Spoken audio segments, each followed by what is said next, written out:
Welcome to Vinsud YouTube podcast. Today we are going to read the FAQ topic from the Hindu newspaper on February 5th, 2023, Sunday morning FAQ news. Let's start with the first FAQ topic. What made the Adani Group call off its FPO? Why did the company take this decision after its follow-on public offer was fully subscribed? Are the Adani Group's troubles over after the cancellation of the FPO? What did the Hindenburg Research report say about Elara Capital and Monarch Net Worth Capital? The loss of investor confidence can make any form of fundraising, be it in the form of equity or debt, harder. Prashant Parimal. The story so far. Adani Enterprises last week decided to call off its 20,000 crore follow-on public offer and return the money that it had collected from investors. The Adani Group has seen the stocks of its publicly listed companies crash steeply, causing its overall market capitalization to drop by 9 rupees and 11 cents lakh crore. A report by U.S. firm Hindenburg Research on January 24th had accused the Adani Group of stock manipulation and accounting fraud.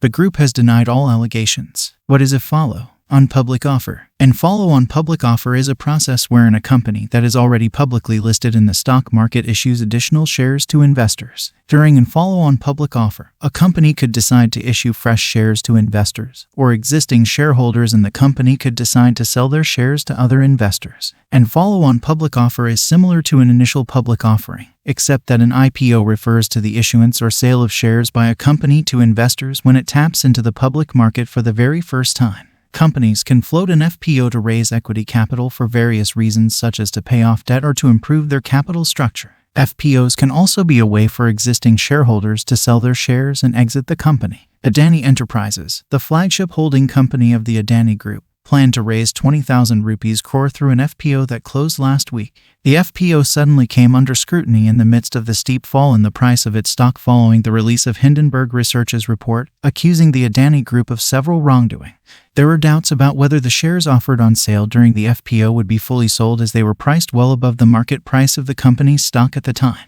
Why did Adani Enterprises call off its FPO and opt to return money to investors? The FPO floated by Adani Enterprises was fully subscribed, thanks to support from large institutional investors and high-net-worth individuals. The shares were fully subscribed despite the fact that the shares were priced above their public market price. The shares that were allocated to be sold to retail investors and employees of the company, however, were undersubscribed amid the extreme volatility witnessed in the stocks of the Adani Group. Only about 12% and 55% of the shares that were allocated for retail investors and employees, respectively, were sold. On Wednesday, Gautam Adani, chairman of the Adani Group, decided to call off the FPO and return the money, saying that it will not be morally correct to accept money from investors in such a volatile environment and expose investors to losses. Critics of the Adani Group speculated that the FPO that was floated by Adani Enterprises and fully subscribed last week may have been manipulated by the company. They argued that large investors may have been coaxed into investing in the FPO by the Adani Group to achieve full subscription. The well-known U.S. billionaire investor and short seller William Ackman also noted that the FPO may have been rigged. In particular, critics alleged that Elara Capital Private Limited and Monarch Net Worth Capital, companies which supposedly underwrote the FPO, are shell companies based on their ownership, operations, investment portfolio, and other characteristics. It should be noted that the report released by Hindenburg Research last month had claimed that Elara Capital and Monarch Net Worth Capital were used as shell entities by the Adani Group to manipulate both the stocks as well as the financials of its subsidiary. The Adani Group, in its reply to the accusation, had denied that there were any illegal transactions between the group and the alleged shell entities. What lies ahead? The fully subscribed FPO may have helped the Adani Group save face and prevented a complete loss of confidence in the group among investors. A failed FPO would have laid bare the group's inability to raise capital. However, there are far bigger problems for the Adani Group than just the troubled FPO. As the precipitous fall in the shares of the Adani Group's companies shows, investor confidence in the group is at a low right now. Regaining the confidence of investors could turn out to be an uphill task. The loss of investor confidence can make any form of fundraising, be it in the form of equity or debt, hard for the Adani Group going forward. This could affect the group's ability to roll over its debt and even lead to a larger crisis where it is unable to meet its debt obligation. Lenders such as Credit Suisse have already stopped accepting bonds of the Adani companies as collateral for their loans. It should be noted that promoters of the various companies that belong to the Adani Group have pledged their shares to borrow money from banks and other entities. In the case of Adani Power, for instance, as much as 25% of promoter shares have been pledged as collateral to lenders. As the price of the Adani stocks drop, Lenders would demand more margin and turn increasingly unwilling to lend any further money to the Adani Group due to the falling value of the collateral. Many analysts had warned about the risk involved in banks lending huge sums of money against shares, since when a company is unable to fulfill its debt obligations, its share price also often drops. The first tranche of payment of the $4.5 billion debt that the Adani Group had taken during the acquisition of ACC and Ambuja Cements last year will come due in March. Given current market conditions, the Adani Group is expected to use cash from within the company and other means to pay or refinance the debt instead of tapping the bond market. Let's start with the second FAQ topic. Is GOVT on track on fiscal deficit targets? Where does the budget stand? Will paring food, fertilizer, and petroleum subsidies help? Why are fiscal policy measures crucial to tackle inflation? By Lekha Chakraborty. The story so far. In the Union budget for 2023 and 24, Finance Minister Nirmala Sitharaman chose the path of relative fiscal prudence and projected a decline in fiscal deficit to 5.9% of gross domestic product in fiscal year 24, compared with 6.4% in fiscal year 23. Ms. Sitharaman said the government planned to continue on the path of fiscal consolidation and reach a fiscal deficit below 4.5% by 2025 and 26. To finance the fiscal deficit in 2023 and 24, she said the net market borrowings from dated securities are estimated at 11.8 lakh crore rupees, and that the balance financing is expected to come from small savings and other sources. The gross market borrowings are estimated at 15.4 lakh crore. What is the direction on fiscal deficit given in the budget?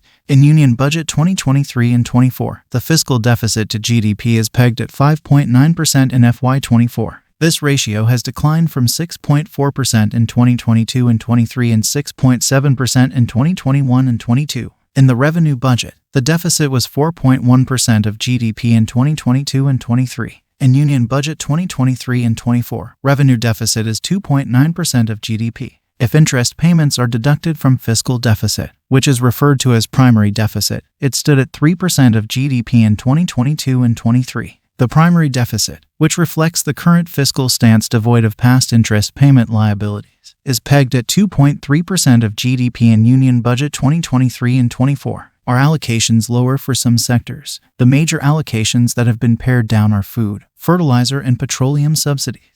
The food subsidy in 2022 and 23 was 87,194 crore rupees.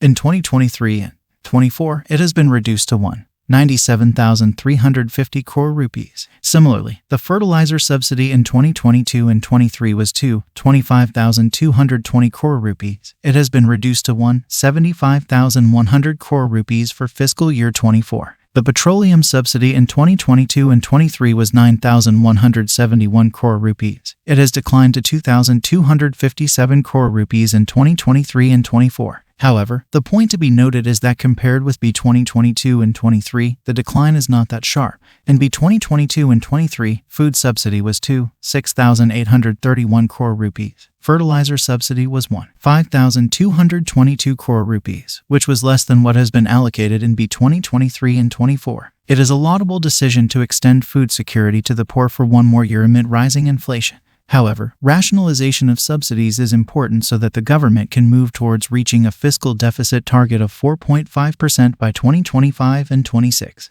What needs to be done for growth? Inflation hurts the poor. The interest rate management by the RBI through inflation targeting alone cannot effectively control inflation, given the supply-side shocks. Therefore, fiscal policy measures are crucial to tackle mounting inflation. Policy coordination between RBI and North Bloc is crucial for a sustained growth recovery process. The RBI has been increasing policy rates to tackle mounting inflation, but a high interest rate regime can hurt the economic growth process. So, the fiscal policy needs to remain accommodative with focus on gross capital formation in the economy with enhanced capital spending, especially infrastructure investment. In Budget 23 and 24, capital spending is expected to rise to 3.3% of GDP. The interest-free loan of 1.3 lakh crore rupees for 50 years provided to states should help them spend and boost growth. Ms. Sitharaman stressed that infrastructure investment has a larger multiplier effect on economic growth and employment.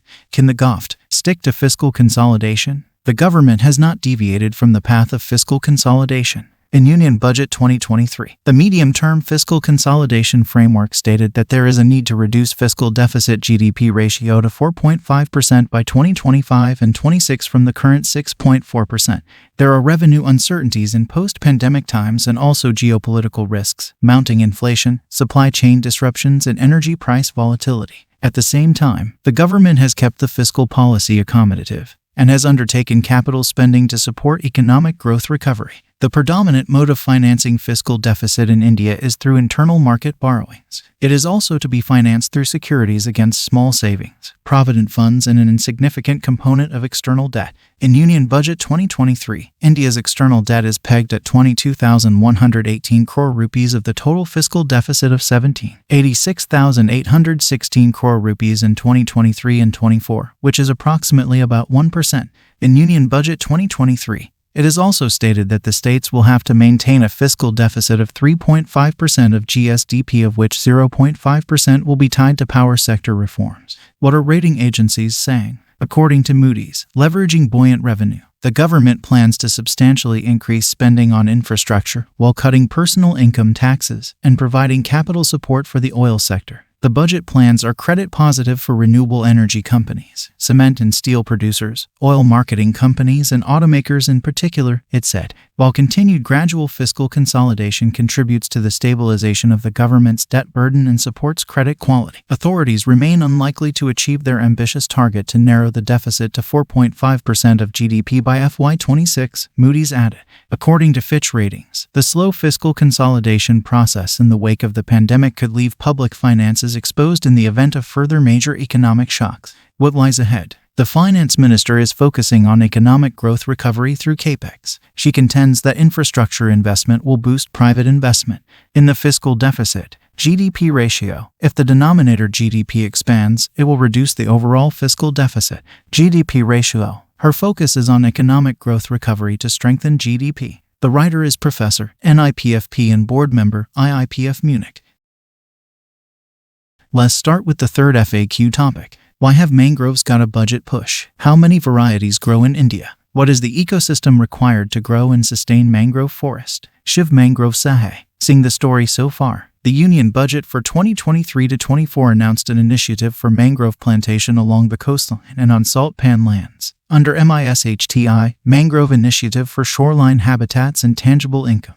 How do mangroves help? Mangroves are salt-tolerant plant communities found in tropical and subtropical intertidal regions. They are important refuges of coastal biodiversity and also act as bioshields against extreme climatic events. But the threat of climate change and frequent tropical storms looming large. Planting more mangroves is a welcome development for India, which has a coastline of about 500 kilometers. Where do mangroves grow in India? The State of World Mangroves 2022 report by the Global Mangrove Alliance puts the total mangrove cover of the world at 147,000 square kilometers. India has about 4,992 square kilometers of mangroves, according to the Indian State of Forest Report 2021. Mangroves in India are distributed across 9 states and 3 union territories, with West Bengal having the highest mangrove cover of 2,114 square kilometers. The Indian State of Forest Report also points out that there has been an increase in the mangrove cover from 4,046 square kilometers in 1987 to 4,992 square kilometers in 2021. However, like most other countries, in India too, the mangrove ecosystem faces constant pressure due to increasing population in coastal areas and the rising demand for land, timber, fodder, fuel wood, and other non-wood forest products like fisheries. The tree species that form a mangrove forest or ecosystem are broadly classified as true mangroves and mangroves associate. True mangroves are the ones which display morphological adaptations for a high saline mangrove ecosystem such as pneumatophores, vivipary or cryptovivipary germination, and salt-secreting cells. Botanists put the number of true mangrove species in India at about 42 and mangrove associates at 68.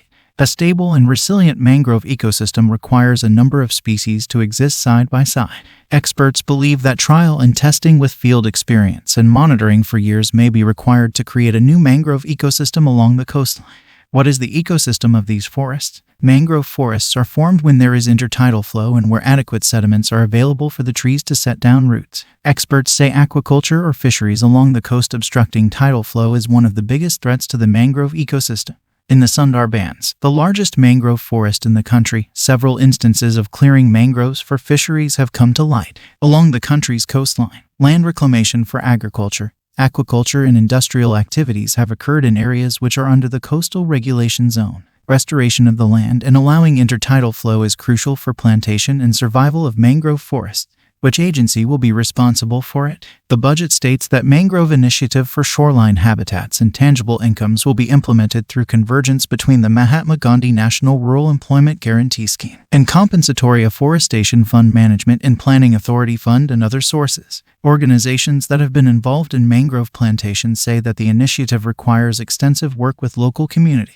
The survival rate of mangrove seed plantation is 50% and of saplings is about 60%, and it takes 3 years for a new plant to stabilize. A contract-based one-time plantation under Mahatma Gandhi National Rural Employment Guarantee Scheme and Compensatory Afforestation Fund Management and Planning Authority may not work unless the local communities take ownership of the forest.